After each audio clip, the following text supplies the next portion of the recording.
So this is an InterNACHI webinar, live, free, online, open to everyone. Welcome. If you wanted to attend a webinar, nachi.org/webinars. If you wanted to see a video recording of a recent webinar, we're also there, nachi.org/webinars. Let's go there. I'll show you what it looks like. So there's a search field. So if you wanted to search for anything like electrical, right? We have a ton of webinars that you can watch. There's Electricity 101, Part 1 and Part 2. That was a really good one. If you wanted to learn about roofs, we have a lot about that topic. Or you can go on the right-hand side and we have 91 webinars about marketing, 57 webinars about business. Well, let me get my fancy green circle out so you can see what I'm looking at. If you want to get a webinar about websites, we've got 40 of them. So we've been doing this for a long time. And all of our InterNACHI webinars are free, live, and online and interactive. You should be able to see me. I can't see you. You should be able to hear me. I can't hear you. But if you wanted to ask questions, we have a Q&A feature on the webinar site. So you got to register and then come into Zoom webinar system and you can ask questions and you can chat. If you're listening to me now, if you want to say hi to everybody and tell us where you're from, that'd be really cool. If you're on YouTube, we're streaming it on YouTube. I'm not going to look at all the comments on YouTube. So I won't be able to attend to everything. So we're just going to live stream it on YouTube, but not really attend to the questions or comments there. If you wanted to ask questions, come on to nachi.org/webinars and register for a free live webinar. And that's at nachi.org/webinars. I think it's also nachi.org/webinar. Either one. All right. And so this is a live webinar. We're going to perform a home inspection. You're going to follow me around and I'm going to perform a home inspection. I'm going to show you exactly what I did during the home inspection. We're going to inspect this home and you can ask questions. I'll show you what I did. I'll show you the problems that I found and how I wrote the report. We're going to go over the inspection report as well. We're going to inspect the house, learn how it works, find problems, get your coffee out. We're going to follow the standards of practice, use inspection software. We're going to read the report. We can talk about getting trained and certified as a home inspector through InterNACHI. See my shirt, InterNACHI logo right here. I'm also a certified professional inspector. And we can also talk business and marketing, but feel free to ask questions, okay? So we had about 70 people register for this morning's webinar. That's awesome. It's going to be video recorded. Everybody who registers for an InterNACHI webinar gets the link to the video recording. So if you have a scheduled home inspection, just register for the webinar and watch it later. We'll also throw up the audio file on our Spotify account so you can listen to it while you drive around. So get your coffee and we'll start in about 8 minutes. And along the way, or in the meantime, you can ask questions or chat. So we'll start in a few minutes. I have everything on my side up and running. And Cody says, I know we haven't started yet, but I was going through the safety course. And I was wondering what is a good non-penetrating fall arrest system people use for inspecting roofs. Oh man, on my house, like personally, I got to put an anchor system on my house, right? I've got all these other things. I'm always up on the roof of my house. My house is 30 some feet up off the floor. I don't want to fall. Being on the roof is really dangerous. Using a ladder is dangerous. Even a small step ladder, you can hurt yourself off the first or second rung and break a bone. So just be careful. Safety is number one. And Cody asked a great question. And I don't know the answer. Non-penetrating. So the anchor, you want to anchor that that into the roof system, not just through the shingles or the sheathing, but I want to hit some load bearing component like the rafter or the ridge or both and wrap it over the ridge and all that great stuff. But don't know any other non-penetrating fall arrest system. Um, yeah, so I'd have to Google that one. Good question. And Cody's referring to the safety course. You know, number one concern for home inspectors is to come. Your number one job is to come back home. It really is. So you want to be safe. And so we have many courses. Let me show you what we've got. So if you log into InterNACHI's, if you log into your dashboard, you can get to the courses by browsing the courses on the left-hand side menu. But let's say you're not a member yet. So on any NACHI.org page, if you wanted to get to the education page, it's under Get Started, and there's Training and Education.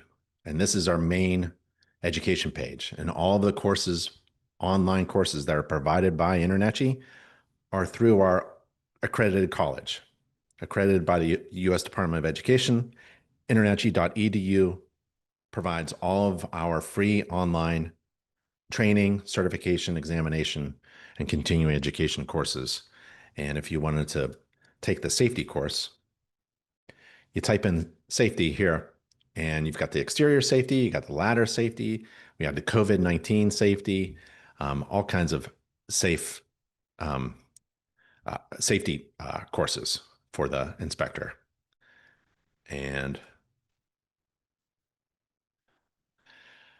let's see, safe practices for the home inspector is a really good one.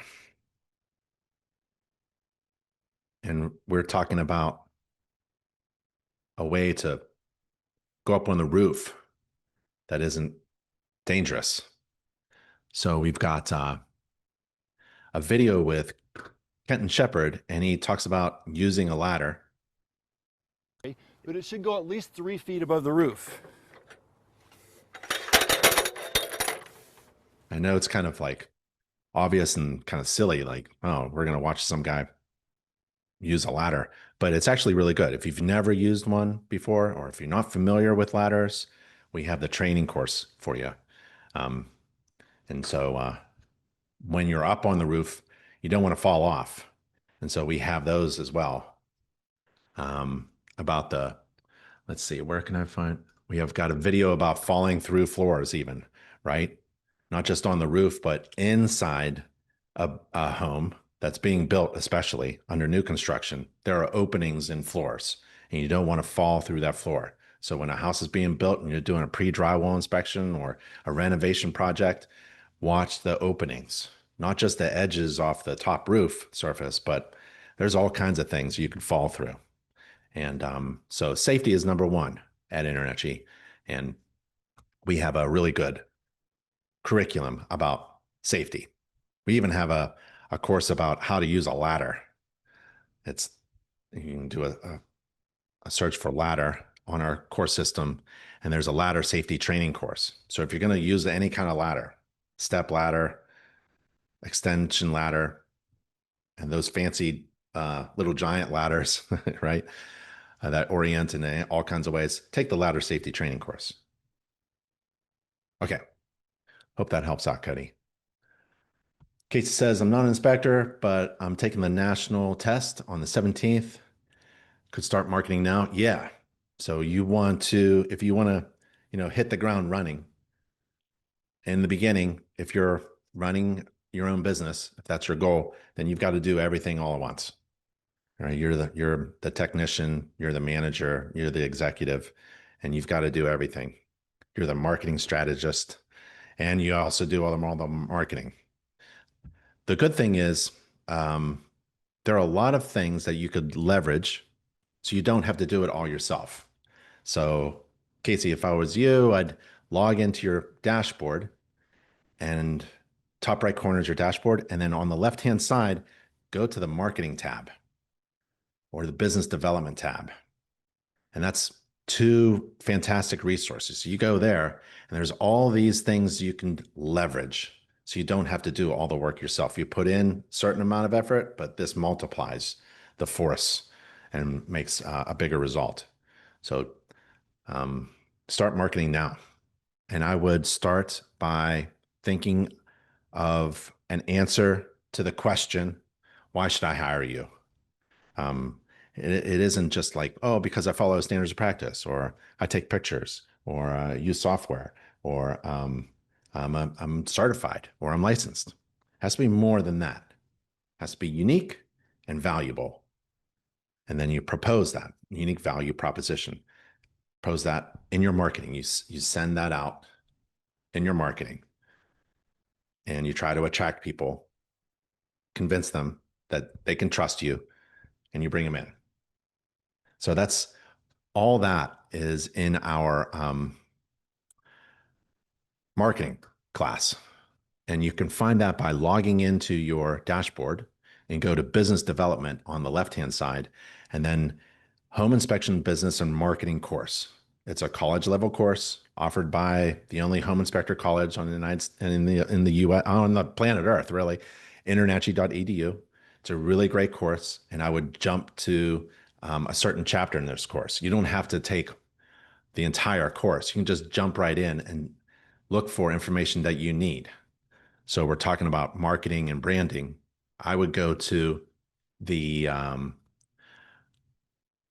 chapter 13 is work on branding. And then chapter 14 is work on marketing. You want to work on branding because you need to answer the question, why should I hire you? Really? You know, that's it. That's that one question. Why should I hire you instead of any other home inspector in your zip code? And then you work on marketing to send that marketing out, to send that message out, to send that answer out. And everything you communicate in marketing is all about your unique, different, extremely valuable stuff, education, information, services that you provide. So it's kind of fun. So go through the marketing course. That's a great resource that InterNACHI has that you could leverage. Yeah. All right. So it's 1 after. I think we're supposed to start on time. So let's start. Everybody ready? All right. My name is Ben Gromicko. I'm from InterNACHI, and this is an InterNACHI webinar. They're free, live, online, and open to everybody. And if you wanted to register for the next webinar or watch a past recording of one, nachi.org/webinars, nachi.org/webinars. And it's also on our homepage, nachi.org. Thanks for being here. We had about 70 people, 80 people register for the webinar, but because we record them all, not everyone's going to be on right now, but just some logistics. You should be able to see me. I can't see you. You should be able to hear me. I can't hear you. If you wanted to chat live through our webinar platform, you can. So you have a chat button where we've been chatting with each other right now. Morning, William. And there's a Q&A button as well. You can ask questions, and I'll try to attend to everyone's needs. But we are going to perform a home inspection. And we're also live streaming on YouTube. I'm not going to be able to manage that channel as well. So if you want to comment, you feel free, but I won't be looking at it. Let's take a look at this house. Let's inspect this house. Hey, Derek, Guy, Manuel. All right. So let's inspect this house, okay? Let's perform a home inspection on this house. That's what we're going to do today. If you're not a member and you've never been a member, but you like a trial membership, we got a couple offers for you. A free 1-month trial membership at that URL, nachi.org/trial, TRIAL, and enter the webinar code, webinar month. Or if you want a 50% off discount off your first year membership, same place. If you've never been a member, if you're already a member, nope, it's only for new members, brand new people. And use that code, webinar. So that URL is nachi.org/trial, TRIAL. And welcome to InterNACHI. We have an online, tuition-free, accredited college that provides all of our training, examination, and continuing education. That's at internachi.edu. Don't go to an unaccredited school to get trained as a home inspector. You want to go to a college, an actual college. Look for that .edu, internachi.edu. Let's inspect this house. We're going to learn how it works. I'm sure you already know how it works, but here's some things that I think about when I'm inspecting a home, about how it actually works. We're going to find some problems, follow a standards of practice, use inspection software. We're going to read the report. We're going to learn how to get certified. We can talk about business and marketing. We can ask questions. Sound good? Brendan, just email lisa@internachi.org. lisa@internachi.org. Thanks. This is my typical day. When I start an inspection, I've got two that I do, one at 8 a.m. and one at 12 noon. I do two a day and I make a ton of cash. My goal is to make $1,000 for every inspection. And that's what all of our inspectors did in my multi-inspector firm. Everyone made $1,000 for every inspection. That's a pretty good Saturday, right? If you're a weekend warrior home inspector, you're making a couple grand on a Saturday, not bad. Not bad at all. 7 a.m., I leave the house, got to drive, get coffee and donuts. And then if I arrive at the home, I always arrive early. Where I'm from, if you're on time, you're late. I want to inspect the roof because that is the most difficult system. And I don't want anybody with me. I want to be all alone. I want to take my time. So I get there early. There's nothing my client can do with me when I'm inspecting the roof. So I might as well do it alone. 8 a.m., my client arrives in the driveway. I'm usually getting down from my ladder and big, great smile. First impressions are important. Handshake and business cards. And I tell them what is about to happen for the next 2 hours. I set the stage. I set their expectations. We're going to do the exterior and they are welcome to follow me around. After that, we do the heavy lifting, the HVAC, the plumbing, the water supply, the water heating, the drain, electrical, structure. And then we go up in the attic, and that's around 2 hours in. If I'm in the attic space under the roof structure, 2 hours after I start officially, I know I'm on time because I'm managing my time really well. I'm a time manager. When you're a home inspector doing home inspections every day, maybe one a day or two a day or three a day, you have to manage your time. So you get to learn that. When you're new, it's going to take a while to get things rolling. You'll have to practice on your own home 10 times, 20 times, 50 times. You have to practice on your friend's home, your family member's home, your neighbor's homes in order to get your routine efficient. So at 10 a.m. and I'm in the attic and I'm smiling because I know in about an hour I'm done and I've got some money in my pocket. At 10:15, I'm doing the interior, which includes the bathrooms, windows, doors, floors, walls, ceilings, everything like that. Smoke detectors. 10:30, if there's a garage, I'm doing the garage, I'm doing the laundry, I'm ending up in the kitchen, and I'm gonna finish at about 11. That's 3 hours after I officially begin. And I'm gonna finish up my additional inspections. I'm going to review the report summary with my client. I'm going to print out the report summary. I'll print out the entire report if I have time. If I'm ahead of time, I'm going to throw in my photos and my videos and punch out an entire report and I'll print it out for them or email them, text them the report using InterNACHI's Fetch Report system. It's a cloud-based system where you can upload your PDF reports and makes it real easy for clients to access their reports. And that is a free system. And I get paid. Typical home inspection fee, $400-$500, but you add in wood destroying organism and radon. Now it's $750. You do a mold, do an infrared, you're pushing 1,000. And if you do two of those a day, well, talk about happy camper. What market is that? $1,000? That was the toughest market on the planet, Philadelphia. And Philadelphia is Jersey and New York. I mean, it's just within a 1 hour radius of Philly, there's 500 excellent home inspection companies. And we were number one. And we did that for a dozen years.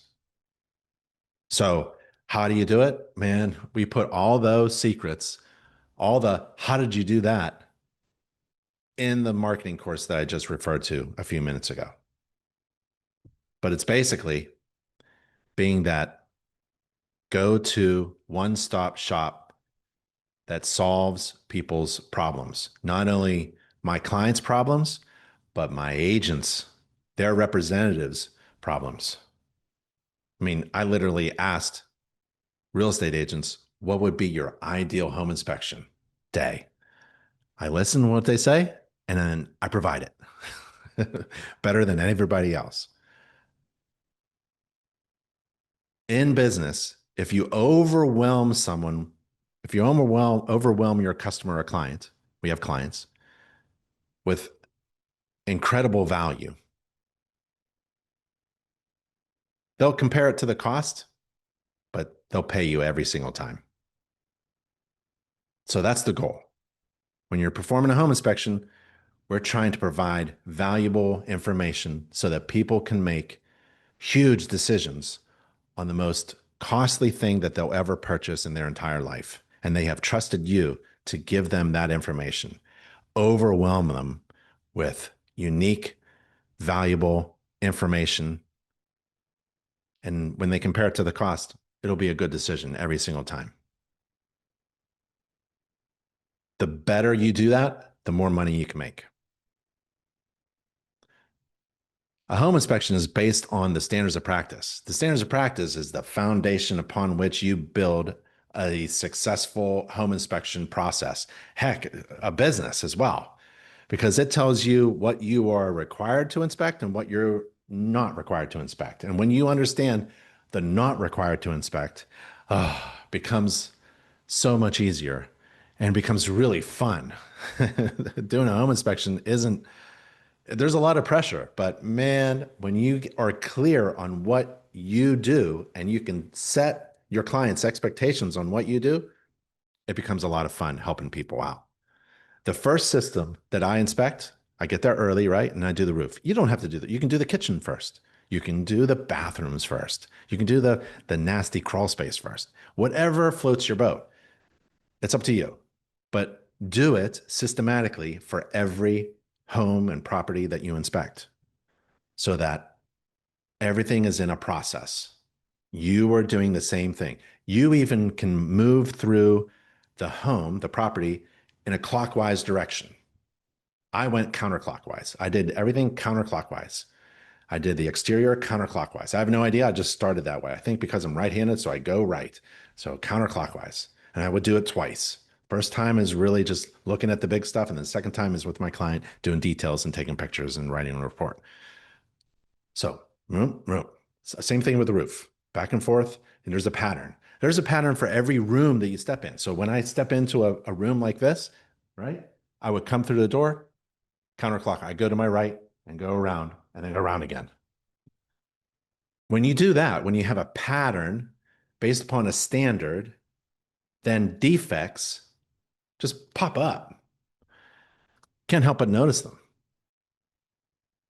Here's a shot. This is a money-making shot. Every time I'm taking a picture like this, I'm putting this in the report. This is in the report. So no matter who is reading my inspection report, they are going to know the incredible value that I provide and how it's unique from all the others. I get up on the roof.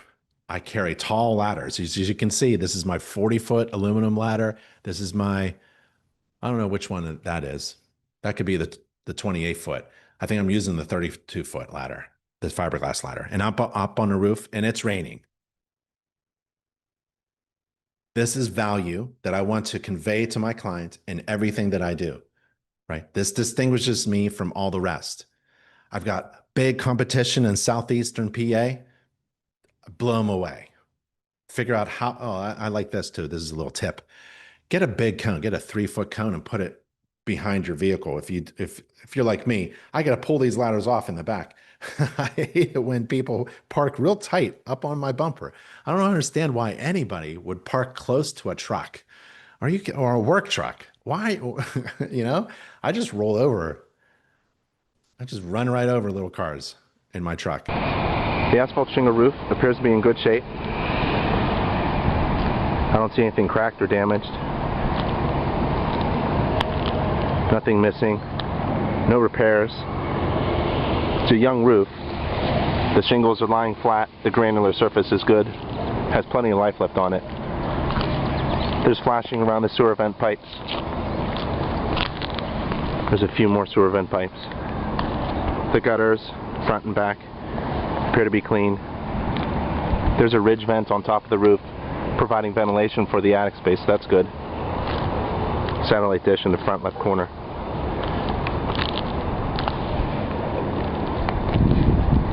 So it looks like a good roof. I play that for each of my clients at the end of the inspection. I put it on my computer, laptop, and I turn it and I hit play. I don't even introduce them to, I just hit play and they look at my computer and they just like are engaged in.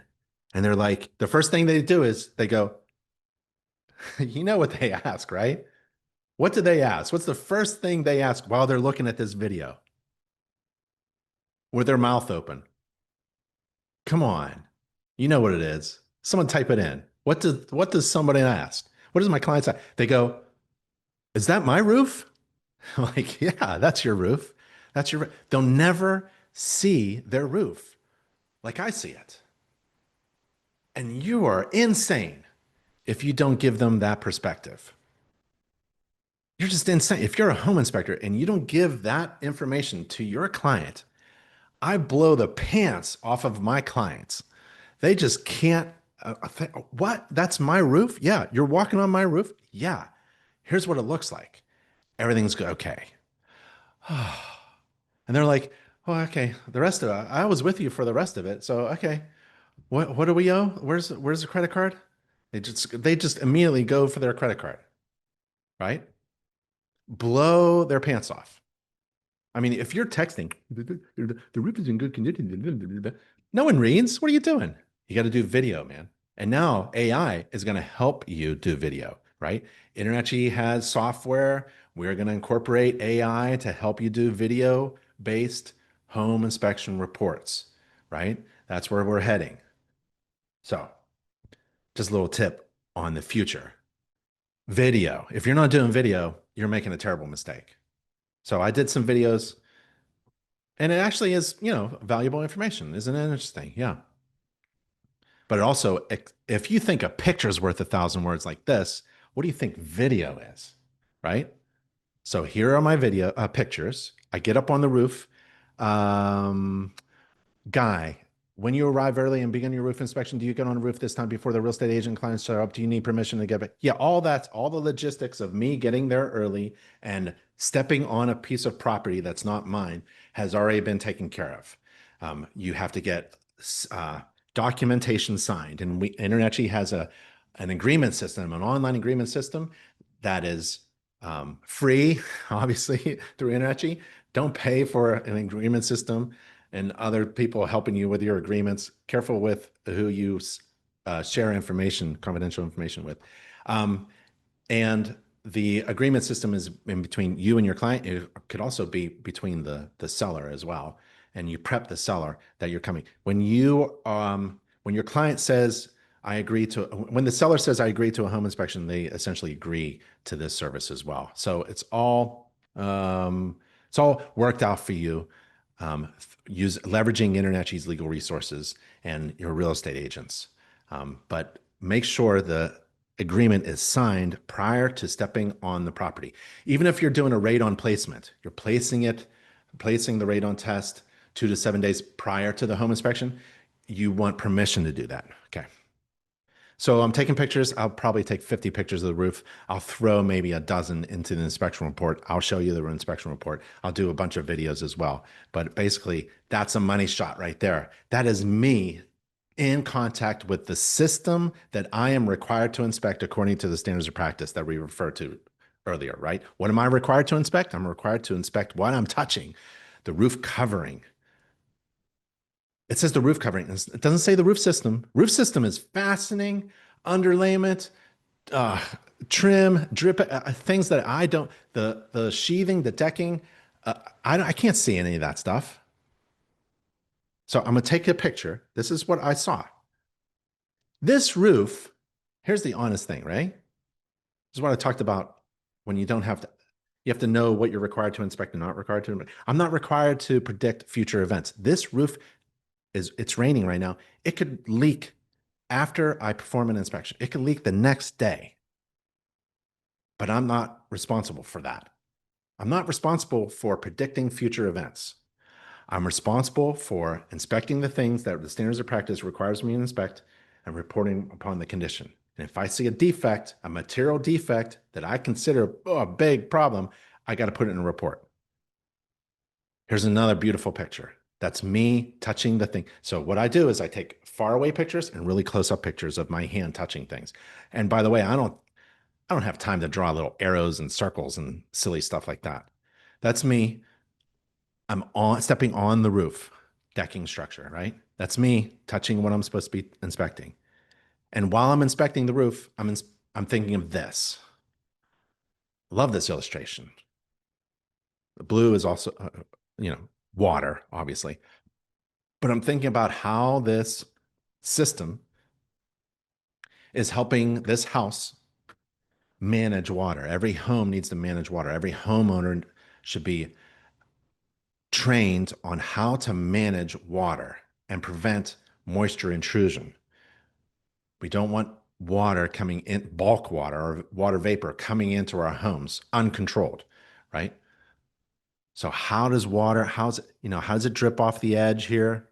When there's these little things. There's drip edge flashing. There's fascia at the eaves. And there's the deck has flashing there.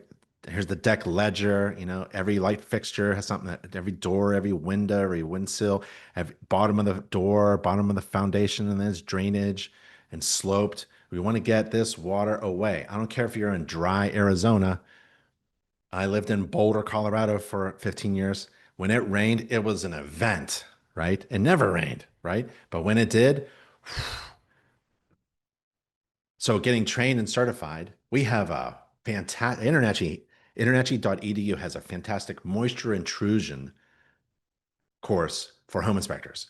And we train you everything about how water moves, not just bulk water, but water vapor, and moisture, how a capillary wicks up and how we can manage water around a house. It is so much fun to inspect how a home or a property or even a building filled with apartments, how does that manage water? It starts with the top. I'm at the tippity top. That's a ridge vent. I'm holding a ridge vent so I can help my client understand how this attic is ventilated. There's a ridge vent there. I take pictures of every plane, every shingle, every roof penetration. That's a vent pipe coming through the roof. There's two more vent pipes coming through the roof. I'm going to get close enough to them to take a look at them. I'm going to touch them again. I know that this is in good shape. You know why? I'm not using binoculars from the ground. I'm actually right there on top of it. Now, let's say you're not going to use a ladder. You don't have to. You're not required, according to InterNACHI's home inspection standards of practice. By your state, maybe there is. Can't remember which state it was. I don't want to say it, but two states in the United States require you to use a ladder if you can, if it's safe. Well, we just said no ladder safe. So I guess you're not required to use any ladder, no matter where you're at. Let's say you do, and we're in competition with each other and we're in the same zip code.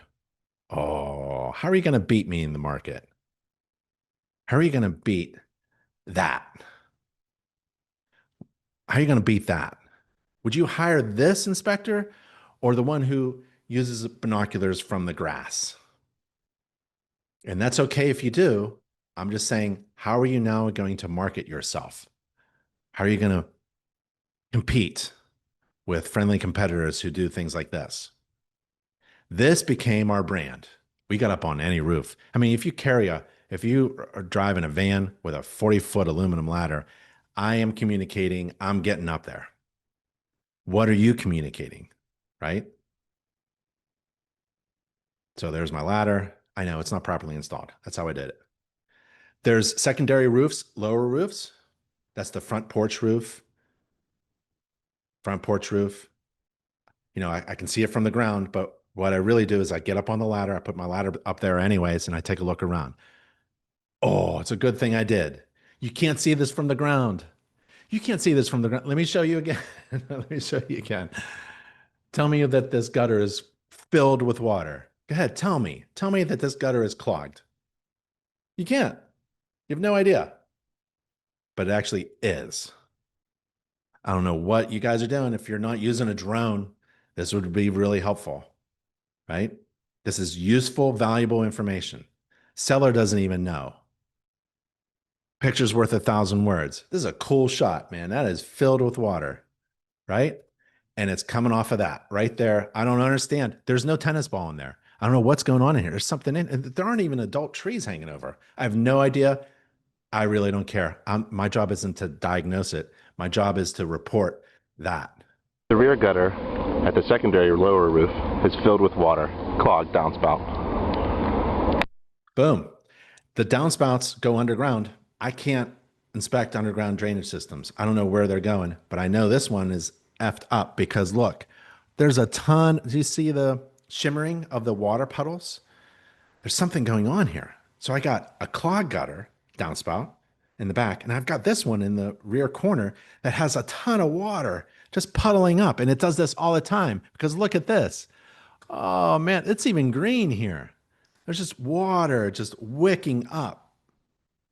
Concrete is made out of pores, and water, by capillary action, is sucked into those pores. And then it stays there. You know how difficult it is for evaporation to take place or diffusion out to take place? It's fantastic. Look at all this water. Look at all this water hanging out here. There's so much water on this corner. I put my hand there. I don't have time for arrows and circles, right? Or text. So I just put my hand there. And then in the report, I said, I observe standing water, puddles of water up against the foundation, which is not doing anything like this, right? There's no site drainage. You don't want water puddling up. That's hundreds of gallons of water every rainstorm, just laying on a porous material of the foundation of a house.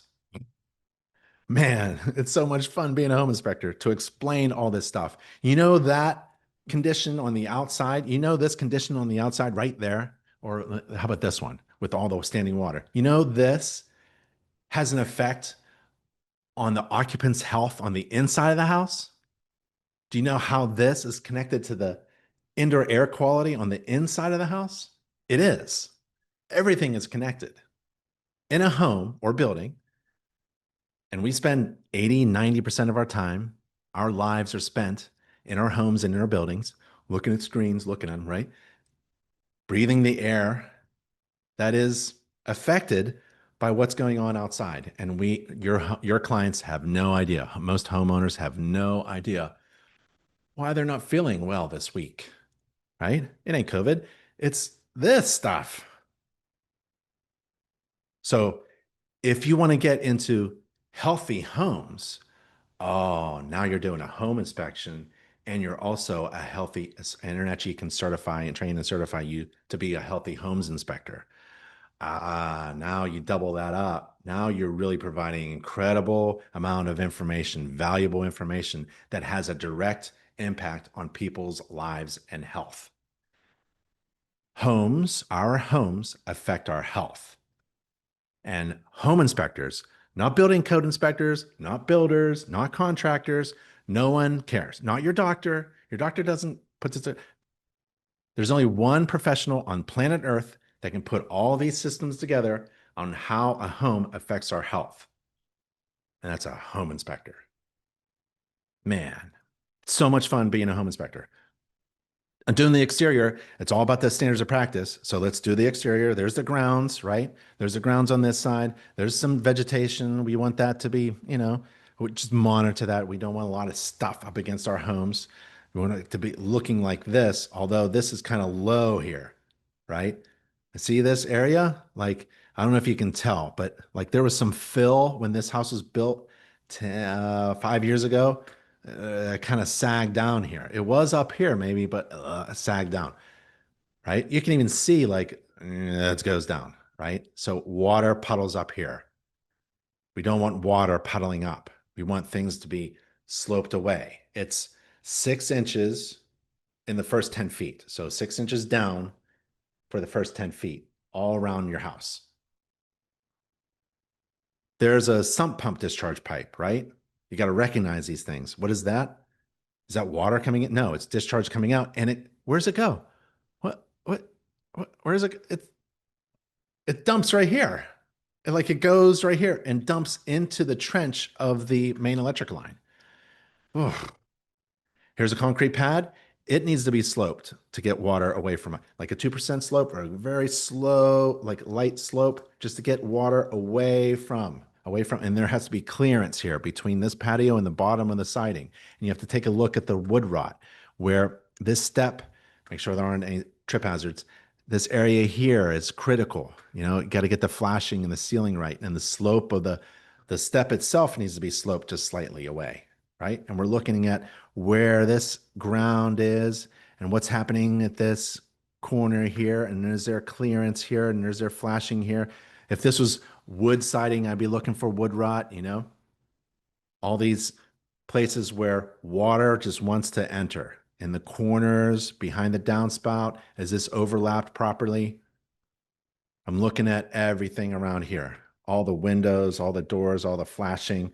Remember our graphic with flashing on top of the windows and even on the bottom of the windows and the window sills. And here's flashing. There's got to be some flashing at this intersection where this roof intersects with the house siding. There's got to be flashing, right? Think of water. If you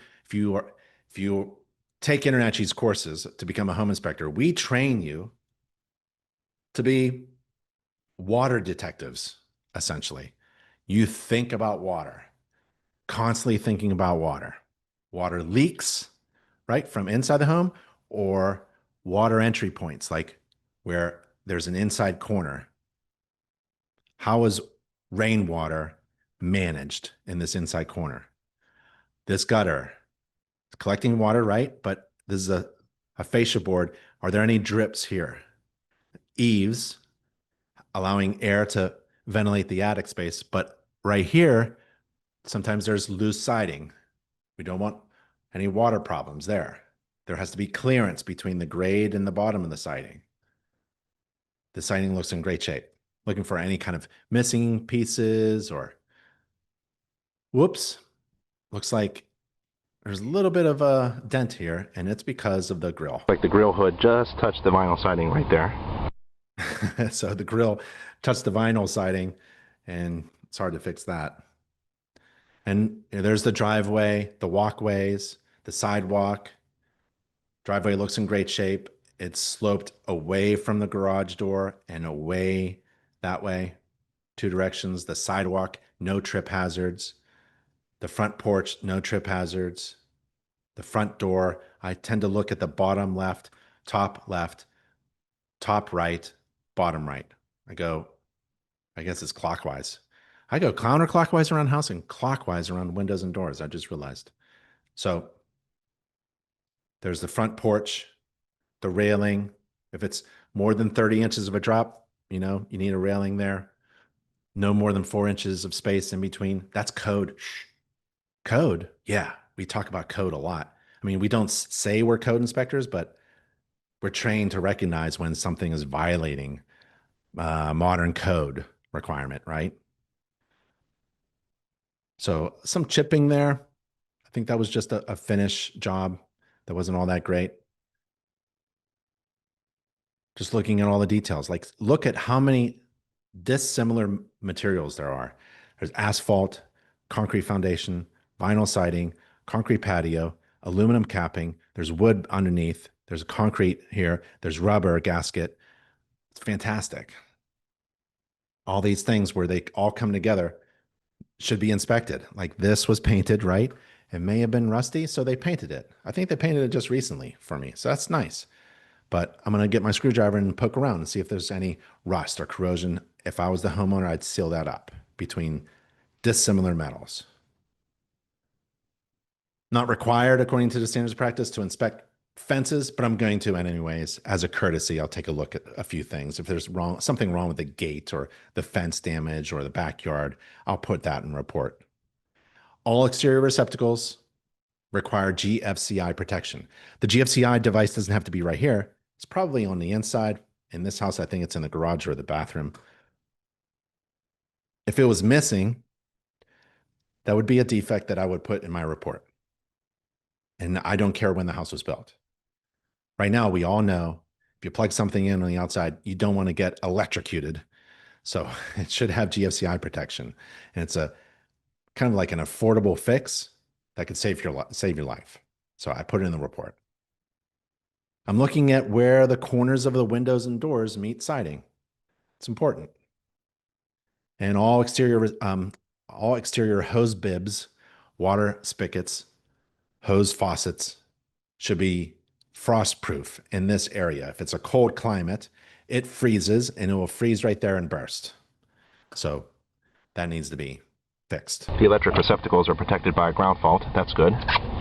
The water faucet has running water. It's not frost-free, so it needs to be drained before wintertime. And there's the siding.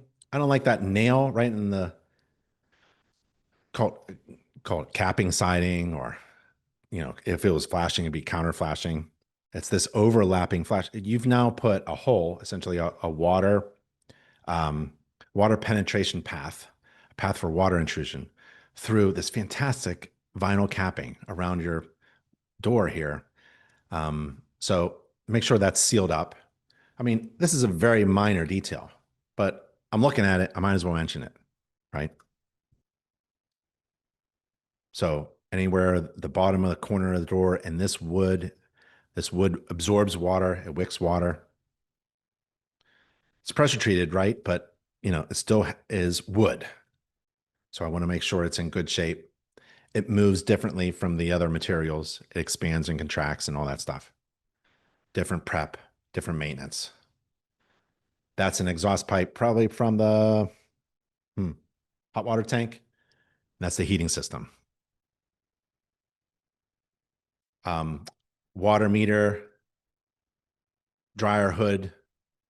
Half of a job of a home inspection is just identifying what you're looking at. Seriously, like, if you don't know what this is, you know, you can get trained real quick on identifying components. Left side of the house is the electric meter. It's secured to the house. The electric line comes up from the street underground into the meter, and then the line goes into the breaker panel. And I see the breaker panel is grounded to the earth with that grounding wire. TV cable and satellite box and phone cable. To the left is the dryer exhaust pipe, sensor that's hooked up to the water meter, some pump discharge pipe, and exhaust pipe from the hot water tank apparently. Ah, hot water tank. Guy's asking questions. So that's his name, Guy. So you make sure agreement is signed with the client before starting? Yeah, I do. What about payment collection?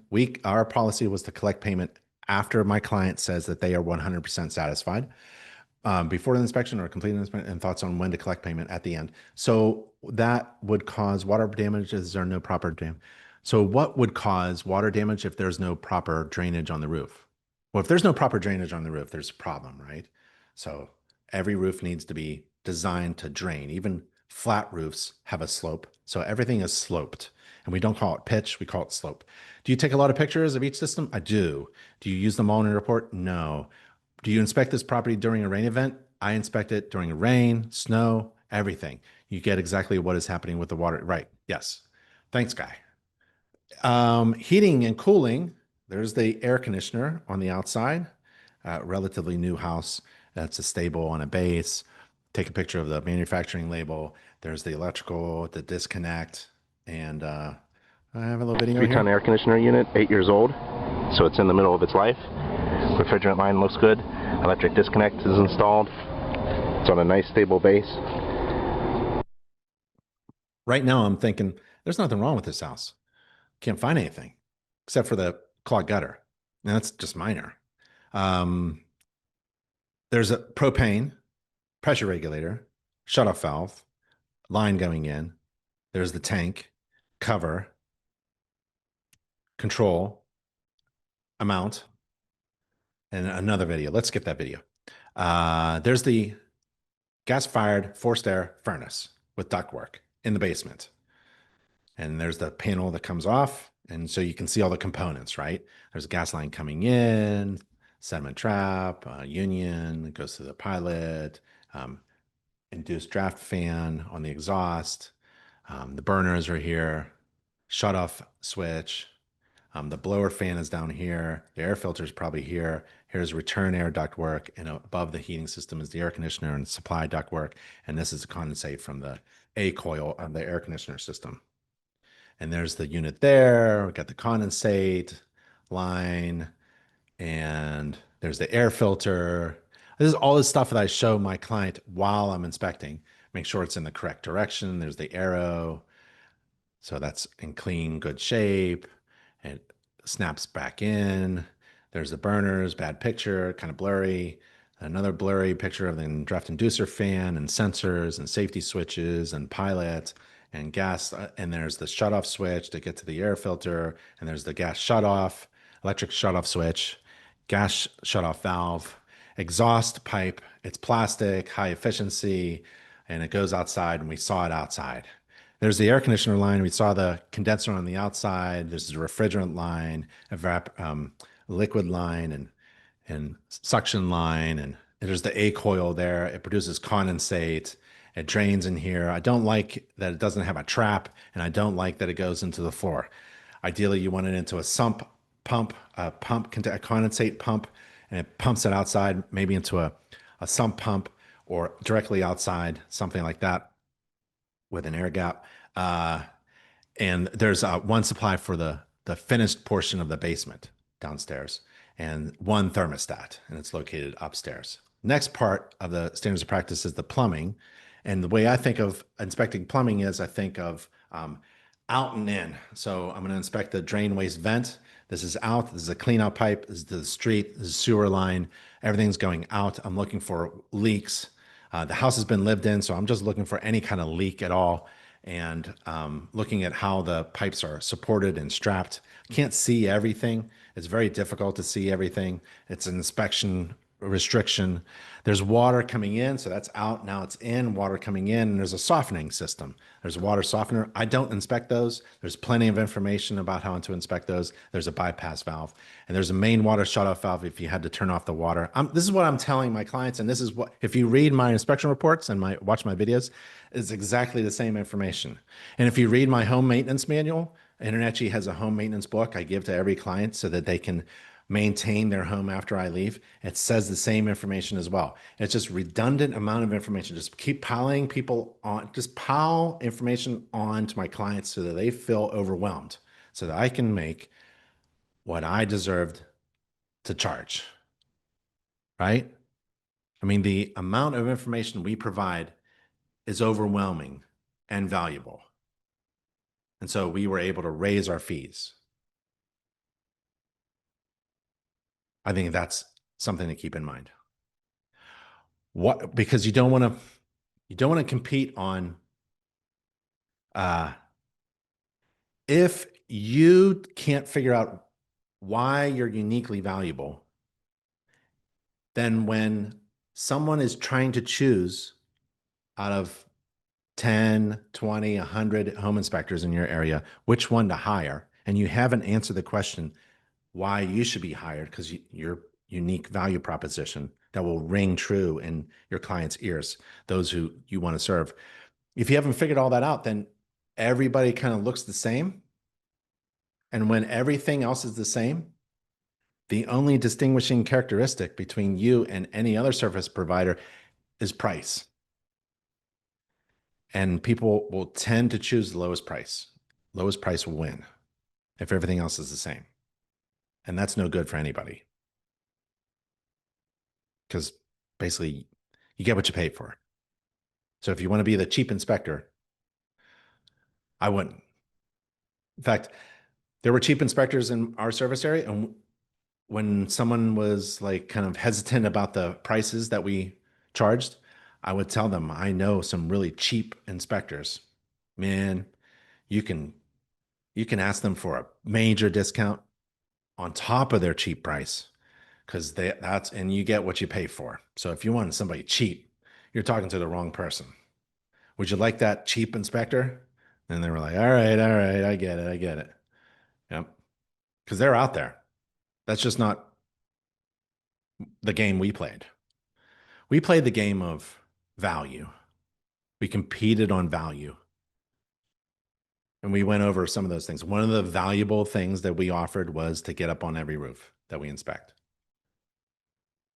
So here's the main water shutoff valve, water coming in, expansion tank. It's a closed system. There's a check valve, so it can't expand backwards. So when the hot water tank heats up, it's going to expand. And so you need to get that pressure. It's a great idea. It's required in most townships. There's a little filter there, a charcoal filter or water filter to get all the gunk out. And then there's, I don't inspect these. It's very easy, but just let somebody else do it. They want to be friends with their local water softening company anyways. Water heating equipment is, or the water heater, you can call it the water heating equipment or the water heater, it's any appliance that heats the potable water and supplies it through the potable hot water distribution pipes. This is the hot water tank, water heating system, water heating equipment, water heater. It's really, about communicating what you're inspecting. So this is the water heater. It's gas fired. There's gas shutoff valve, union, sediment, burner down here. I like a water catch pan. I know this is a basement and it's concrete floor, but why not? Just put a catch pan there. Does it have to have a drain? It'd be great if it did, or all the way to the sump pump, but it doesn't have to. Just catch it maybe, right? And put a little sensor there. It can have an alarm. And then cold water coming in, hot water coming out, and an exhaust pipe. So there's the flames down there, no scorching, no rust, no corrosion. There's the manufacturing label. There's a shutoff valve. There's a shutoff valve for the water coming in, an expansion tank, and the TPR valve extended to the floor. It's not dripping, it's dry, and it's properly installed. Do you know there are 14 requirements to the pipe that I'm touching in this picture? 14 code requirements. It isn't like only, it has to extend to the floor. There's 13 others, other requirements just for the pipe, not the TPR, not the valve, the connecting pipe on the TPR, discharge pipe, it's called. Yeah, 14. How do you remember all of these things? I don't. It's in my software.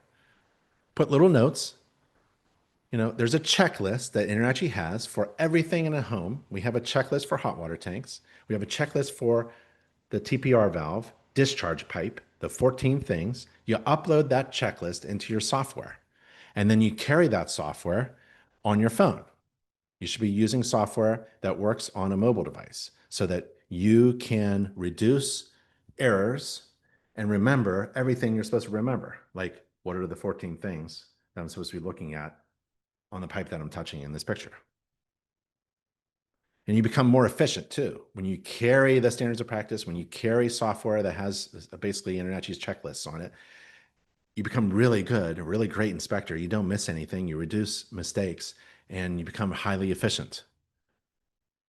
Because remember, early on in this presentation, we talked about managing time. Just like houses manage water, you have to be really good at managing your time. You can't spend all day inspecting everything. That's not what you're hired to do. Basement, foundation, crawl space, structure. Okay, let's do that. What am I required to inspect? It's in the standards of practice, right? Guy, Ben, do you speak with each client? Do you ever turn away potential clients' red flags? Yes. We talk to every client.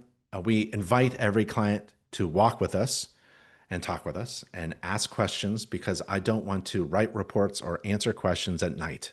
I want to have dinner and spend time with my family and watch Thursday night football tonight. I forget who's playing. It's not the Steelers. They play Sunday.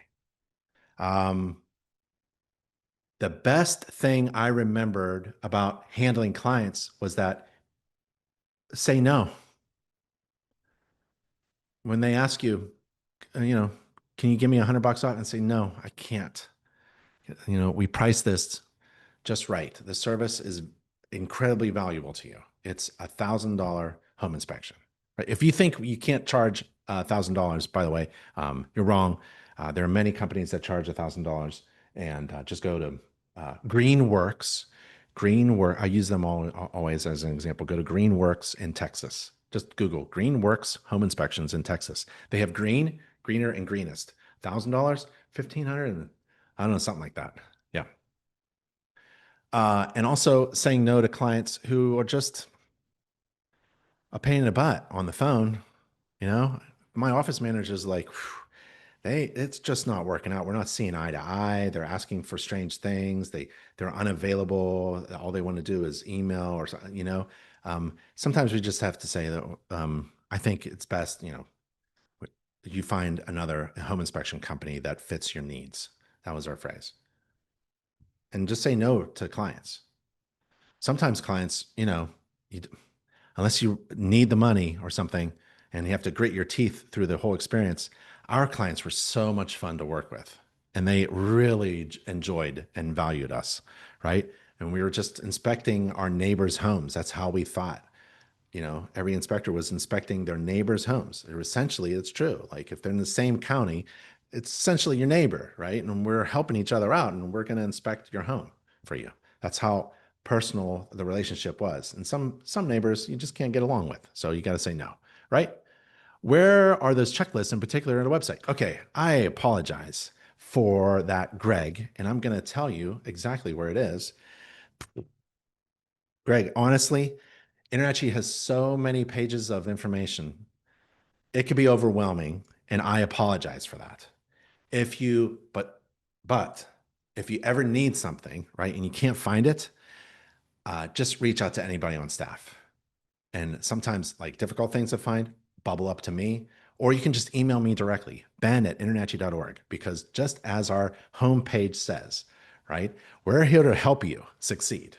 And if you need something and we have it, oh, that's fantastic. That's all we do. That's all I do all day long. So here's a really long URL.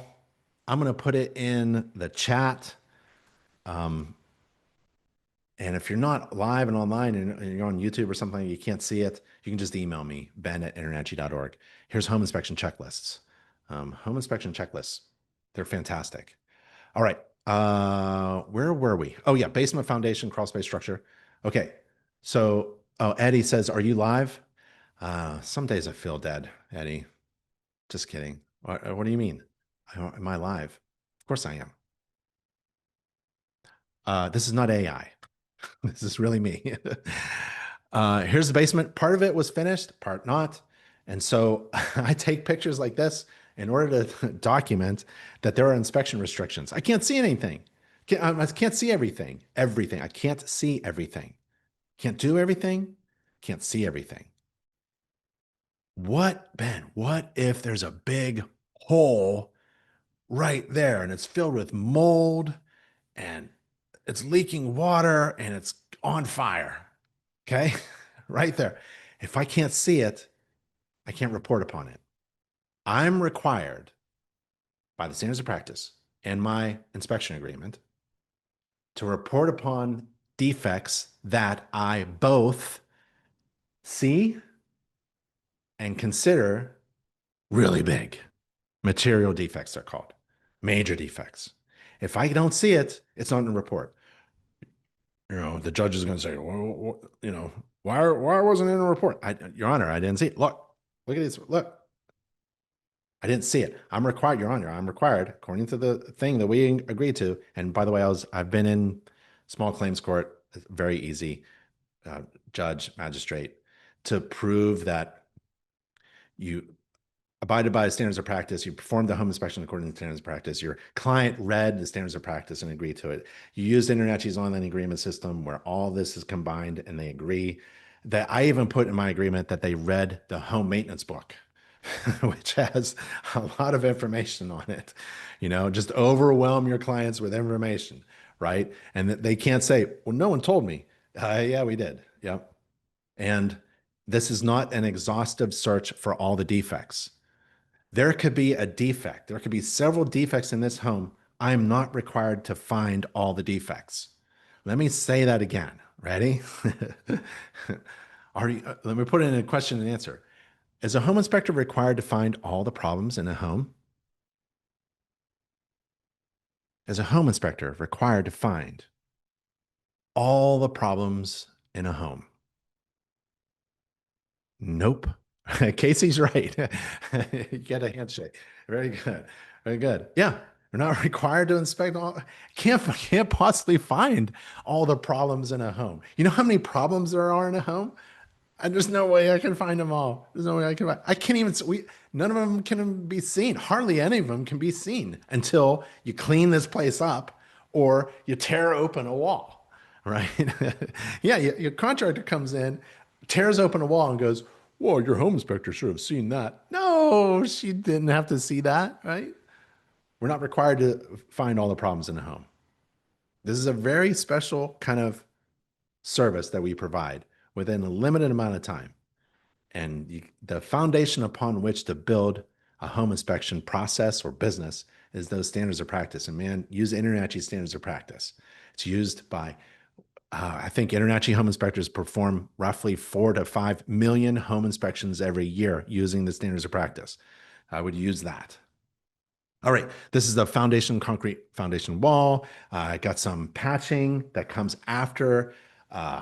These are patched over the essentially the spacing rebar, reinforcement bars from the wall.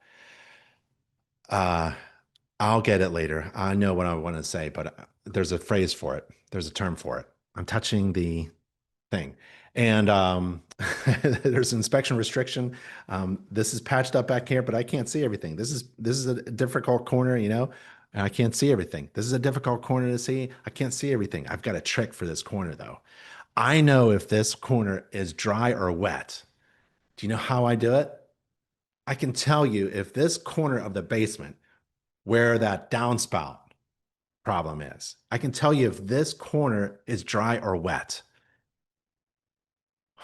Without measuring moisture content. Without measuring the actual moisture content, I can tell you whether this area is dry or wet. Let me tell you how? Hold on. We'll get to it. So there's inspection restrictions. I can't see everything. I can't I can't see everything, but I'm looking, I'm putting, Your Honor, I'm moving stuff here and there, I can't see everything. Look, what is that? That is a window underneath what? Well, we saw the window on the outside. Remember it was painted gray? What's insulation doing on the outside? Where is that? What? You figure that one out. There's that window that we saw that should be painted and sealed.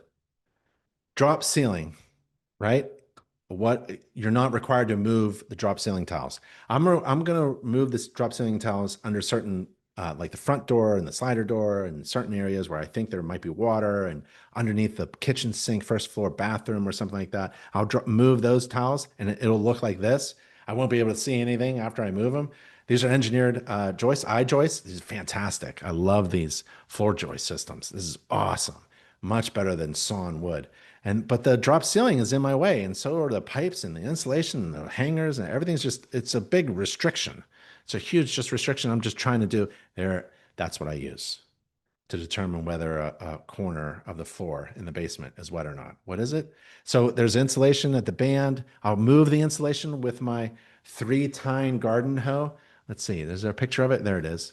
So I have a garden hoe. It's extendable. You can get it at Home Depot or, on Amazon or something. And I straighten one of the tines so I can poke on it, right? And I grab that insulation, I move it, and then put it right back. No one even knows. And, this basement, section with the heating, the water, and the drain, and it's taken probably an hour. It's a good chunk of the home inspection. It's the heavy lifting part, right? Then the next part is electrical.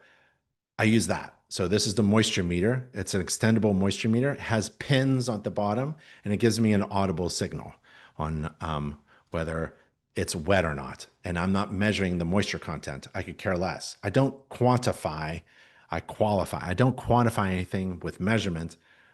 I just want to know, is this wet or is this dry?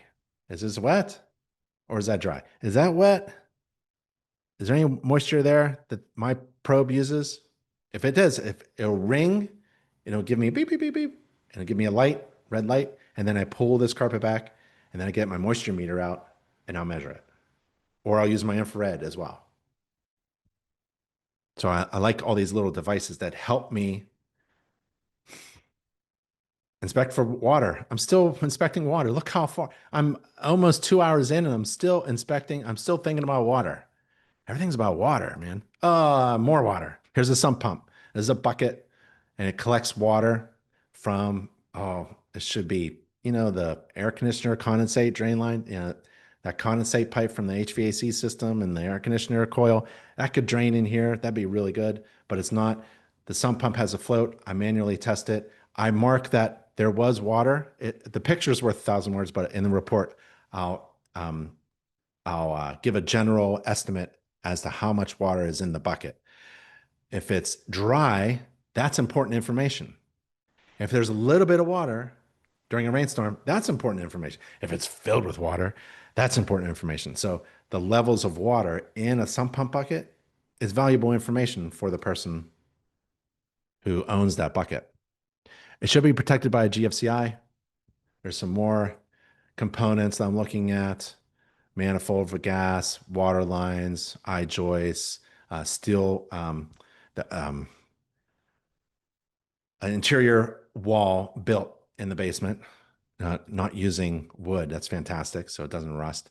There's some indications of efflorescence in that corner. That's the salt deposits left behind after moisture has pushed through the porous material and then evaporated on the outside. Indication of active water penetration. If you ever see efflorescence and you scrape it off and it's that white powdery stuff and it's dry, it's probably an active water penetration, right? No one's cleaned it up, but you don't know. I wouldn't call it a problem solved. Problem could still be existing. Big I-beam in the middle, electric receptacles, GFCI protection, and smoke detector. Electrical is next. Should we hit electrical? Touch the carpet. Yeah, no, I touched the carpet. I used that probe. Feel it? Yep. Yeah, your hand is one of the best moisture detectors, but they actually have really cool things with tools. Electric meter doesn't fall off the house. That's a good thing. A line going into the panel, grounding electroconductor. The sewer line is in front of the panel. Are you kidding me? They went right in front. They should have stubbed out the wall, put the sewer line behind it. Something. Come on. Really? I mean, at least it's not blocking the door. I mean, it just barely. That's so funny. There should be clearance, right, in front of this thing. So, oh well. I guess the electric obviously went in first, and then the plumber came in second. Great, great. If there was a supervisor who cared about timing contractors and giving good solutions that make sense, that'd be great. But we build houses really fast, and homeowners don't understand that home inspectors can oversee work like this so that this doesn't happen. If you go to overseeit.com, sign up, right? Overseeit.com. And these home inspectors, InterNACHI certified home inspectors, can make sure the next project is done right and on time, right? It's project oversight, contractor oversight, supervision of contractors so that unnecessary repairs are not recommended. And terrible work like this doesn't get done by master plumbers, master licensed plumbers, master electricians. This is perfect. We got a master electrician and master plumber, and this is what they came up with. Great. Here's the electrical panel. 200 amps, two fingers, 200 amps. Breakers, all labeled, identified. I pulled the cover off. Didn't like the whole idea, but I did. I wanted to see on the inside. I apologize for the blurry pictures. But all the things that, if you ever wanted to download a really good 50-point inspection checklist for an electrical panel, we got it. And if you wanted to communicate what you inspect to your clients, go to NACHI's gallery of illustrations. That's at nachi.org/gallery. Put in panel, search for panel, and panel board basics. This is what you're looking at, right? Or if you wanted to describe a panel and subpanel, right? Or let's see, one of the ones. What do I like? 200 amp panel, right? So these are cool pictures, illustrations that help you communicate what you're looking at, right? What's the main bonding jumper? It's this little guy, right? Okay. InterNACHI has everything you need. It's really great. Fireplace, there's no fireplace. There's a standards of practice for inspecting a fireplace. You're required to inspect this, and you have to describe that. Attic. Remember our timeline? What was it? If I start at 7 o'clock from my home, 8 o'clock, I'm at the house. At 10 o'clock, I'm inspecting the attic and I'm managing my time really well, right? So let's go back to the attic. It's 10 a.m. for an 8 o'clock inspection. I'm in the attic. I'm smiling because I know I'm going to wrap this up in about an hour. I'm managing my time well. I can't walk in this attic because this is an inspection restriction. There's no fixed flooring, right? I'll try to maybe step on this area here, but I really don't love doing that. It's not my favorite thing to do. But if I wanted to really do it, I give it a try, and I'm looking for watermarks. Watermarks, any modifications to the trusses. The truss plates need to be there. The soffit vent trays need to be there. The insulation needs to be thick. The decking needs to be in good shape. There can't be any watermarks where pipes penetrate through. I'm looking with my flashlight. There's my flashlight there. I'm looking at the dark places. I'm looking for any problems. Any problems? Trying to find problems. See if I can see if there are any problems, and then maybe, tell them how to fix it or where the source of the problem is. But it all looks really good. I mean, this is thick, beautiful insulation. Look at that. It looks like snow. That's a great picture. Doesn't it look like yellow snow? Well, for this instance, in the attic, yellow snow is good. Main bathroom. There's a main bathroom, master bathroom. I get in the shower, turn on the shower, make sure there's plenty of fixture. I can't see the back side of the shower. There isn't a plumbing access panel. I like that. Double sink, run hot and cold water, looking at the drainage pipes, the P-traps, the cold valve, the shutoff valve, the stopper, GFCI protection in the bathrooms, the tub, the shower, little heat lamp, and there's the ventilation. And there's the other bathrooms. This is the other bathroom in the second floor hallway. Just run water, run hot and cold water, GFCI. It's basically this. There's the plumbing access panel. They put a plumbing access panel here, but they didn't put it for the master. And the door opens and closes. First floor half bath, sink, drain, GFCI, fan. Then there's a laundry. That was in the basement. I don't like the hoses. There's a little bit of watermark there. A little corrosion there. The rubber hoses, they aren't really pressure tested. Those stainless steel braided mesh hoses, they're my favorite. GFCI protection in the laundry, need that. Gas shutoff valve. There's the standpipe. You got to strap that a little bit better, I would say.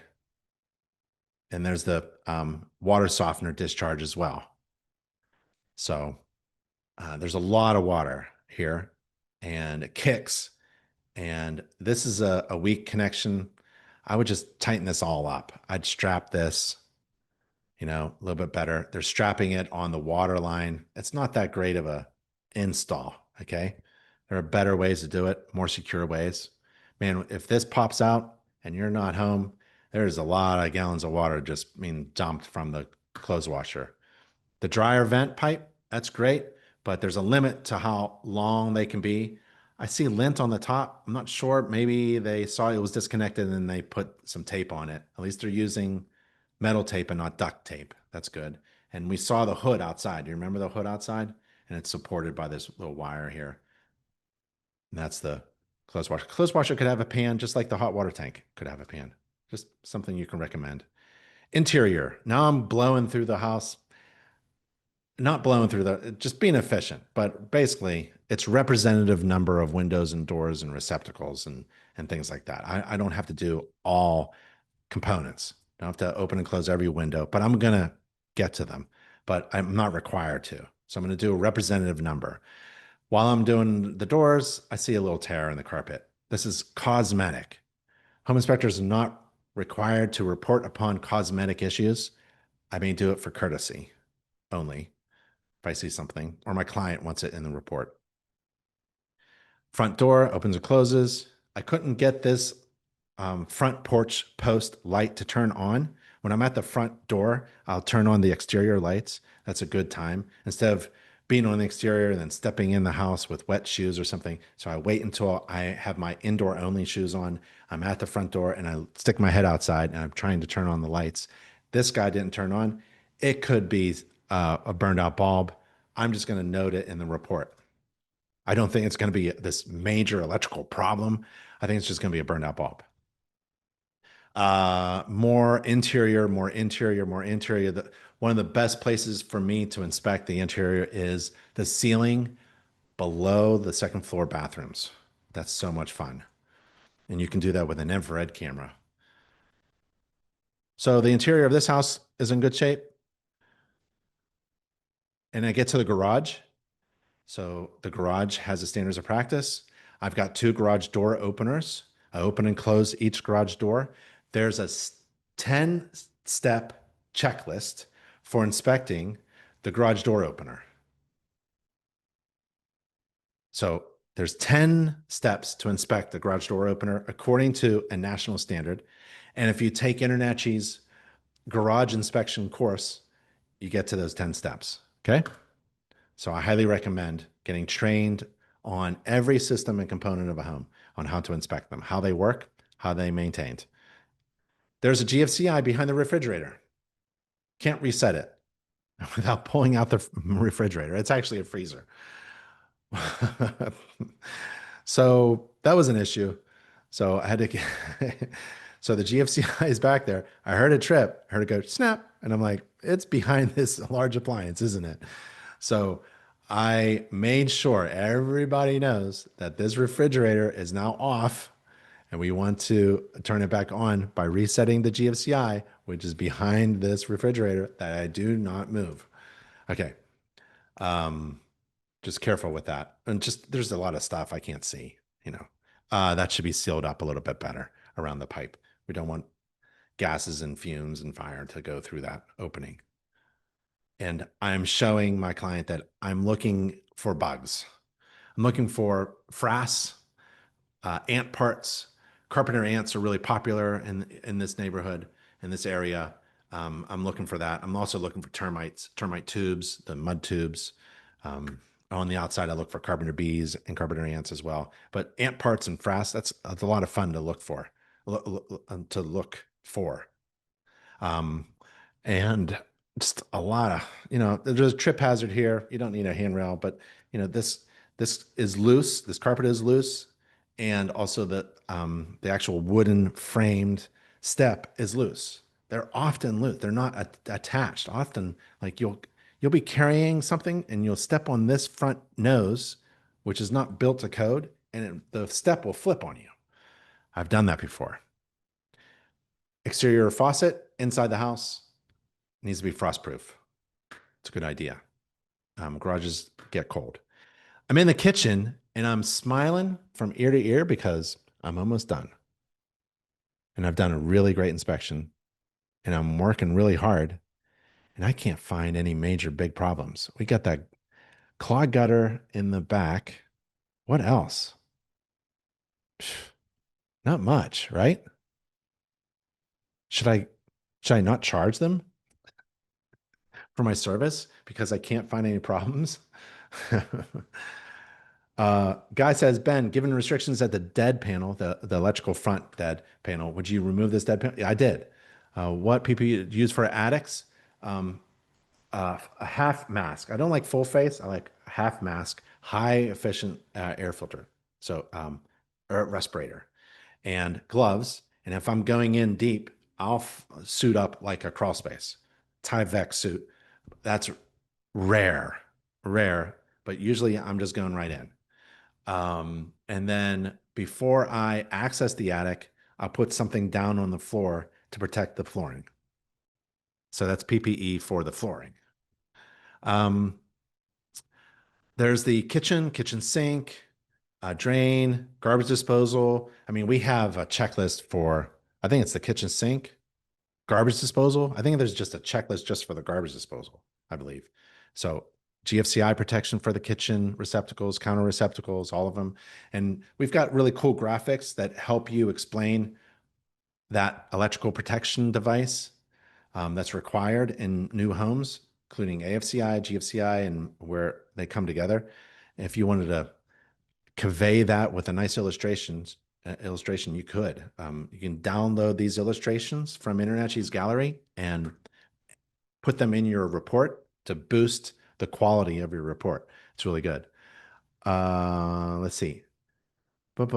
Heat is required in the bathroom. Yes, heat supply. Does the heat and exhaust vent count, or should the heating be in um, a an infrared? What do they call it? A heat lamp device isn't a heat source. Um, in this house, the HVAC system was a forced air duct system, and there's a duct register supply for the bathroom. There isn't a return in the bathroom. And actually, by code, modern code, you're not required to have a supply vent in the bathroom, but everyone expects it. So there's a big discussion online about that. And you know, you can argue about code, but bathroom, you're supposed to have a heating supply for every livable area, and you can't live in a bathroom. So you can discuss that, but I don't care. I'm looking for a heater in the bathroom because I don't want to be cold, and no one else does either. Let's see. So the what's more important is really the exhaust. You need a vent that goes outside, not into the attic or into the wall or into the ceiling. You need the exhaust outside. All mechanical exhausts need to discharge outside, and that is directly outside, not through a vent or into a space that's unfinished or something like that, like an attic space or an eave or a soffit vent. It has to be outside. The termination point is outside air, outside the building envelope, outside the surface of the exciting. Okay. And that is mechanical exhaust. That's dryer, obviously. Kitchen and bathroom. Okay. Exhaust outside. He is required about guy. Ben, how do you define minor, major material defects in your report? Do you have a categories? Yeah. You're required by the standards of practice to report upon the material defects that you observe, right? But if you wanted to, I used InterNACHI's dictionary, which is under glossary. That's through your dashboard, but you can go to nachi.org/glossary and type in the word defect, and you get some definitions of defect, right? There's a material defect that's defined. There's a major defect. There's a minor defect. There's the word defect. It's a difficult thing to define. Look how big just the definition of a defect is. And there's cosmetic defect, right? So I use these to help my client understand what I'm saying. I think the colloquial term, the common term, the everyday use, plain language term would be problem. So I like to use defect, but it's problem. Let's see. Cody, I know we haven't started yet, but I was going to, oh, sorry. Eddie, is there a reason why the attic is not inspected at the end of the inspection? Hi, Eddie. Attic is inaccessible, not unlimited. Is there a reason why the attic is not inspected at the end of the inspection? You can inspect anything at any time in any order whenever you want. But you have to inspect it according to the standards of practice. So the standards of practice doesn't say, well, you have to inspect this first or last or second or third, right? So you can inspect the attic first if you wanted to. You can inspect it last, but you have to inspect it. Eddie, Guy, how do you distinguish? Oh, okay. Same thing. Same question. Ben, oh, Guy, you are fantastic with the questions. How do you incorporate thermal imaging in your inspections from reports? Perhaps this inspection was performed before you incorporated. You just told an inspection, it seems it would be helpful to. Oh, yeah. So I didn't use infrared on here. So I use infrared all the time. I used infrared probably in this home, but there's nothing to look at. I can't find anything. I usually use infrared, not for everything. I'm not going to every room and using infrared. I'm using my eyes first, right? And I'm looking for potential problems where there's going to be valuable information provided by this instrument that I'm using. I don't use a moisture meter on every wall surface. I don't use the probe, moisture probe on every carpet, right? Right. So I don't use the infrared everywhere. I'm looking at the inspection and I'm going, okay, I need to apply this tool here. I don't use the flashlight where I can see everything. I only use the flashlight where I can't see, right? I only use tools that are applicable. So I can't remember if I used the infrared here. We were using the infrared when they were $5,000.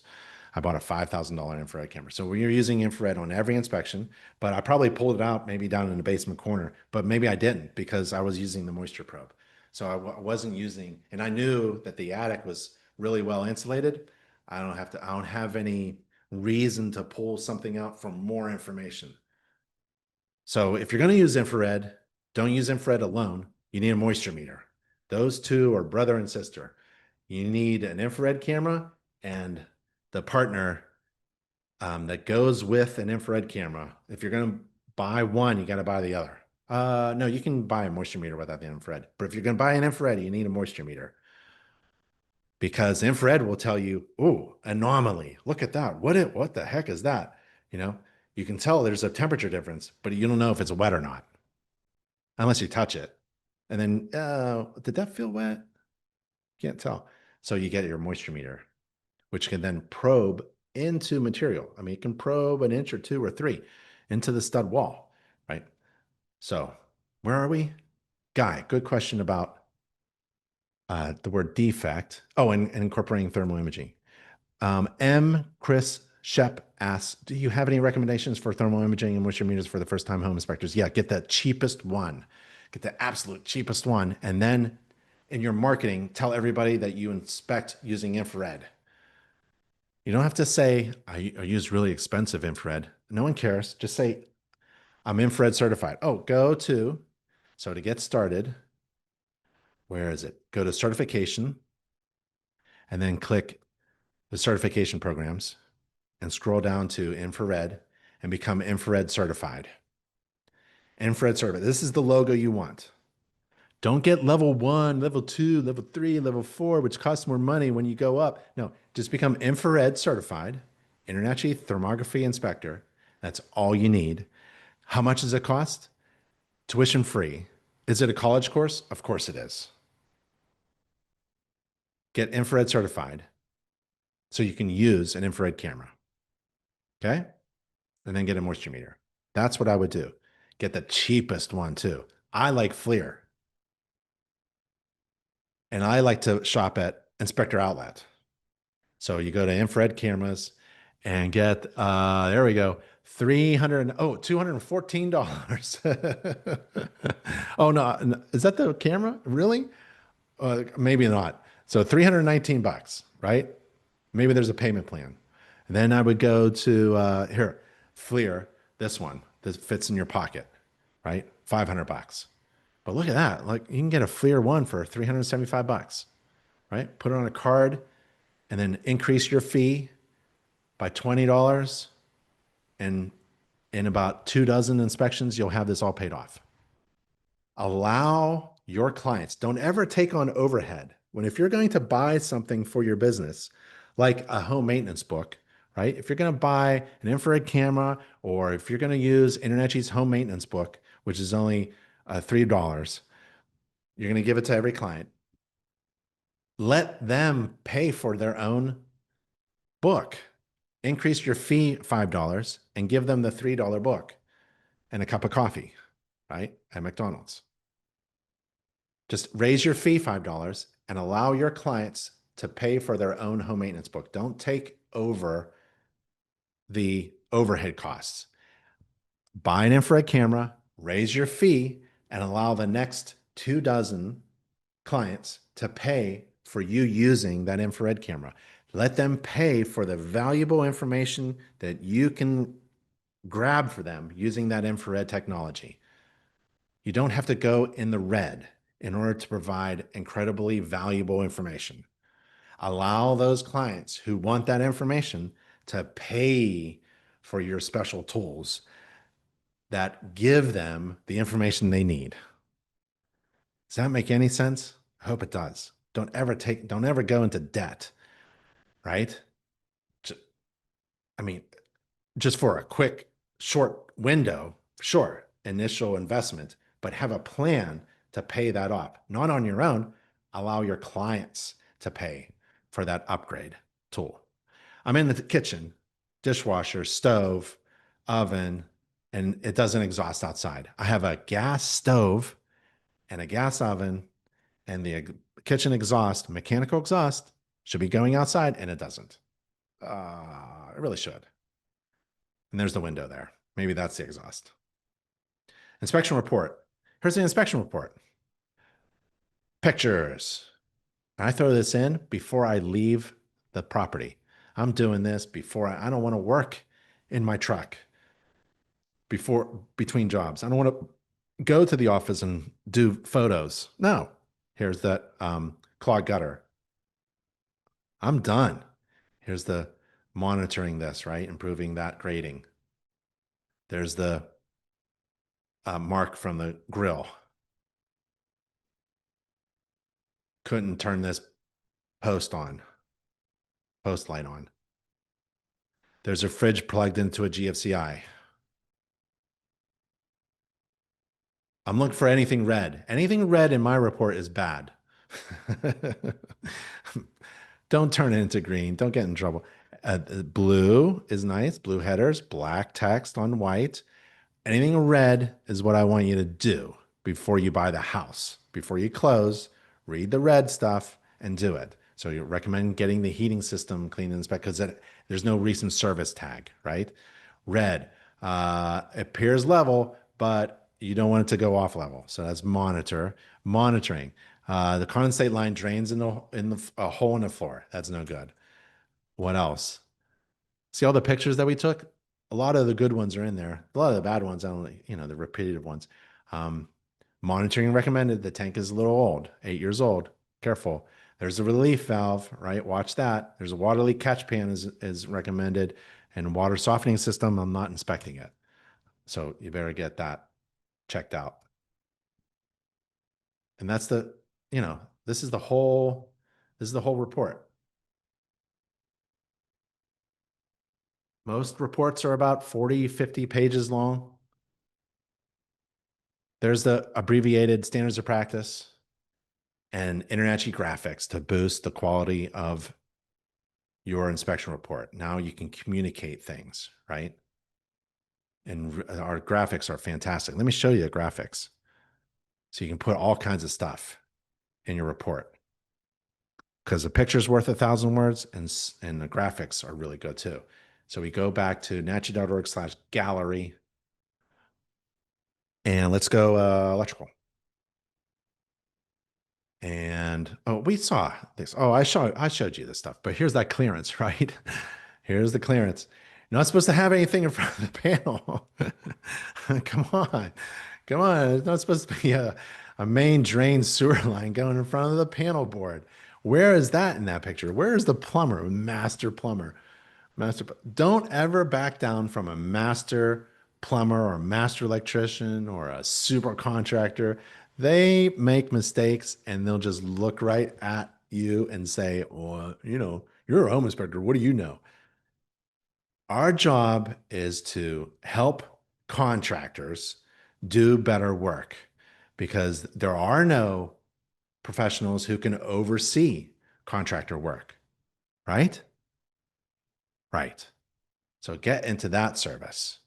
You know how many millions of homeowners, you know how many neighbors of yours, whenever anything goes wrong in their home, the first knee-jerk reaction is to call a contractor and get their credit card out.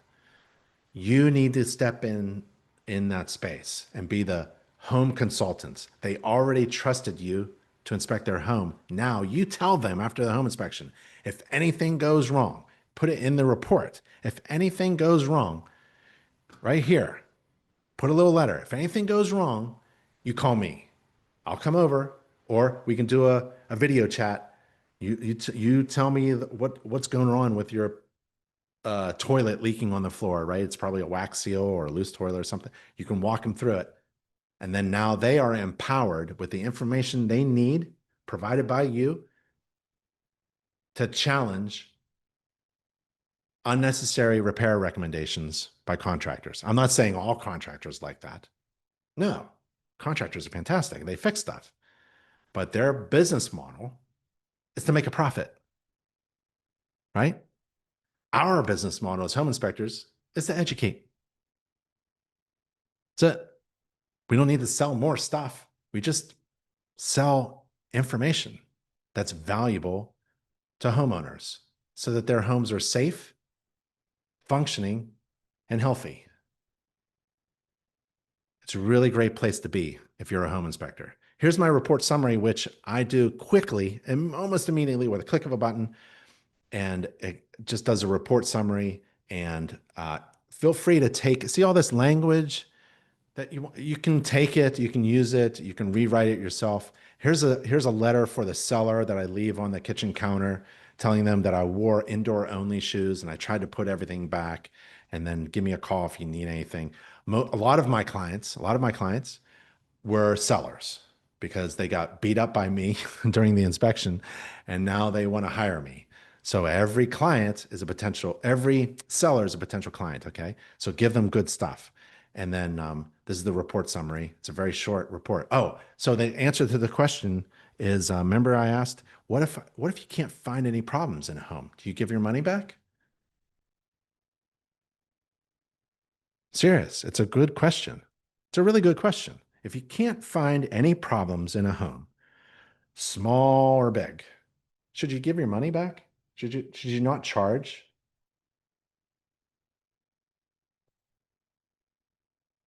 You should charge the same amount of money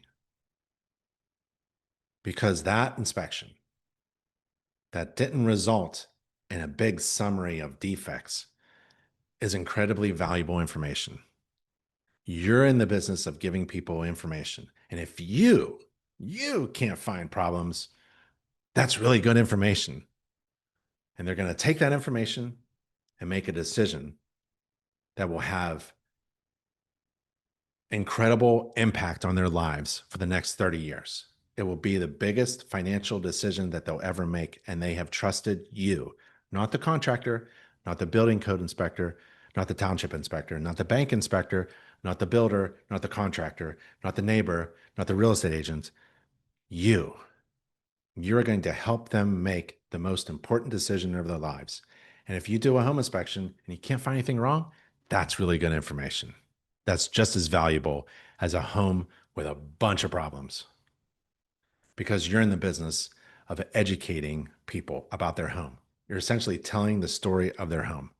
Here's a report conclusion and walkthrough. You can take a look at that if you want to and steal a bunch of text from me. I don't care. Take all my narratives. If you want to look at my report, I'll share. I have a bunch of sample reports. InterNACHI has about 20 sample reports written by certified master inspectors, and they have volunteered and they said you can steal whatever they say off of their report to make your report better.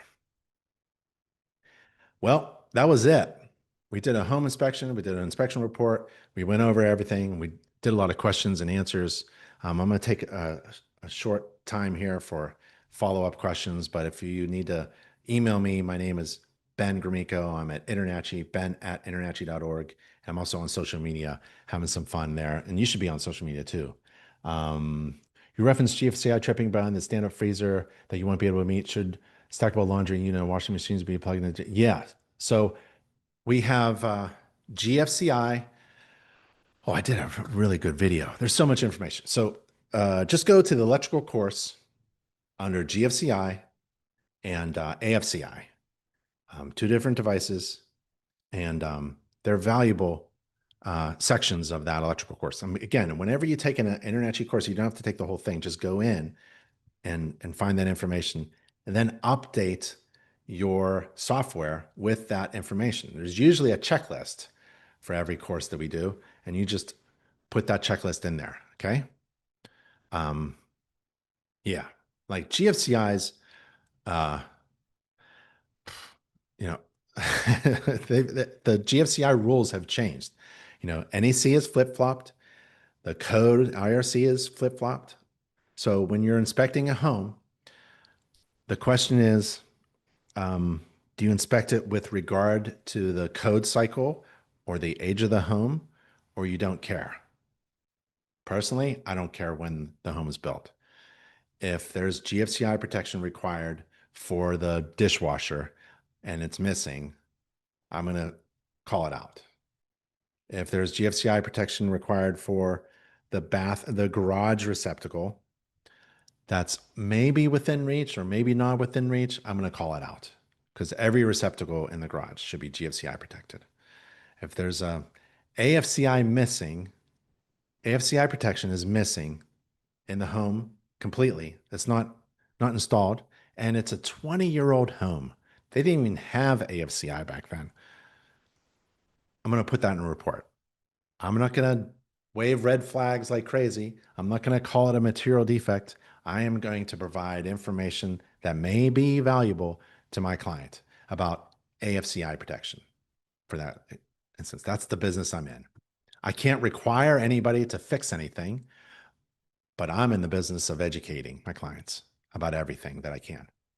What software do you use? Oh, I like InterNACHI software. Oh, Inspector Outlet has discounted. Inspector Outlet has discounts on software. There. So every one of these vendors provides a discount for InterNACHI membership. Whatever you do in this industry, if you're buying a flashlight to buying expensive software, ask for an InterNACHI exclusive discount or service. Some vendors are exclusive to InterNACHI, some are not. But insist on getting some kind of InterNACHI member discount. Okay. Leverage the size of your trade organization to benefit you. These vendors need to recognize that InterNACHI members are really good customers. They should take care of them. Let's see. Florida inspectors base their pricing on square footage of the home. It's common practice to include okay. In Florida, should home inspectors base their pricing on square foot? Oh, I can answer that question by telling you to log in to your dashboard. Here's exactly how you can calculate the most profitable inspection fee for your business without any regard to what everyone else is doing. Who cares what everyone else is doing? You log into your dashboard. You go to business development on the left-hand side. You scroll down to the home inspection business and marketing course, which is offered by the only accredited college, internachi.edu. You log in to the course and you go to the chapter 11 called Calculating Profitable Inspection Fees. And you meet two inspectors, Inspector Mary and Inspector John, and they're trying to figure out using math what they should charge. I want you to do that because it's all about math that applies to what you need. Your desired annual salary, your estimated overhead, and your desired annual profit divided by how much you're willing to work. That's how you calculate inspection fees. In Florida, they are insane. They price their fees based on how low you can go. What is that one You put on wheels on your feet and you go under the pole. That's what it's like in Florida, right? What's that called? Anybody know? I used to do it when I was a kid. Put rollerblades on your feet and you go under a pole. Limbo. Thanks, Luther. In Florida, they play limbo with their fees. That's a really good phrase. I've never thought of that. I just thought of it now. In Florida, it's terrible. They're all just playing limbo down there. See how low you can go. But your thing is tonight. Who asked that question? Lothar. You're gonna do the math, buddy. Okay? And you're gonna figure out a profitable inspection fee. And then you're going to, in order to charge that much, you're gonna figure out how to overwhelm potential clients who are visiting your website and convince them that you are worth it. Because in business, if the value, if the perceived value, it's not even the actual value, if the perceived value of the client looking at you, they're looking at you, they're looking at your website. What kind of value do I see? If the perceived value is overwhelming in comparison to the cost, it's a good decision. So cost has something to do with it. If people are landing on your website and they're not scheduling with you, it's not your cost. It's not the fees that you're charging necessarily. It's probably you have a problem with communicating the value. You have a problem with communicating. You have a problem with marketing why I should hire you instead of anyone else. That's what you should work on. Calculate a profitable fee using math and then work on marketing in order to support that. You want to communicate why you charge what you do. And it's all about marketing. And I would take the home inspection business and marketing course. All right, y'all. Let's wrap this up. What do you think? Oh, Mark says, Ben, what is the limit? I don't know. What is the limit to plumbing inspection in South Africa? I don't know. What is the limit to plumbing inspection in South Africa? I don't think there's any limit. Let's just say it that. There's no limit in South Africa. How about that? I don't know what the limit is. I don't know. Like 10 gallons per minute or something? How do you get that certification page on the InterNACHI website? That's easy. You go to to get your certifications, nachi.org. There's a couple ways to get there. Let's just go in your dashboard. Log into your dashboard, click My Dashboard, go to Certification, click the link. InterNACHI also offers over 60 additional certifications. So My Dashboard, certifications on the left, the link to additional certifications. InterNACHI has over 60 inspector certifications. There's Healthy Homes. We talked about that. There's the garage inspector. There's the garage door, the 10 steps to the garage door opener inspection. There's indoor air quality. There's moisture intrusion. This is a really good course. The moisture intrusion course is a really good course. You got to know how to inspect for carpenter ants, right? And bees. We talked about how a roof diverts water away. Get that training. A lot of us rent instead of buy. A lot of people are renting. They can't afford to buy right now. So get an InterNACHI certified rental ready logo for your marketing. Okay. All right. That's it. I did all the questions, did all the chats. Thanks, Greg. I really appreciate it. Thanks for the nice words. All right, Guy. Appreciate it. Lothar, thank you very much. We just did I'm on social media. Why don't you follow me? It'd be a lot of fun to talk to you. I post a lot of stuff, a lot of fun stuff. But we did a webinar, an InterNACHI webinar. They're free, live, online, open to everybody at nachi.org/webinars. I'm Ben Gromicko. Feel free to email anybody at InterNACHI to help you be successful. All right, everybody, stay safe and healthy. I'll talk to you next time. Bye, y'all. Really appreciate it. Bye.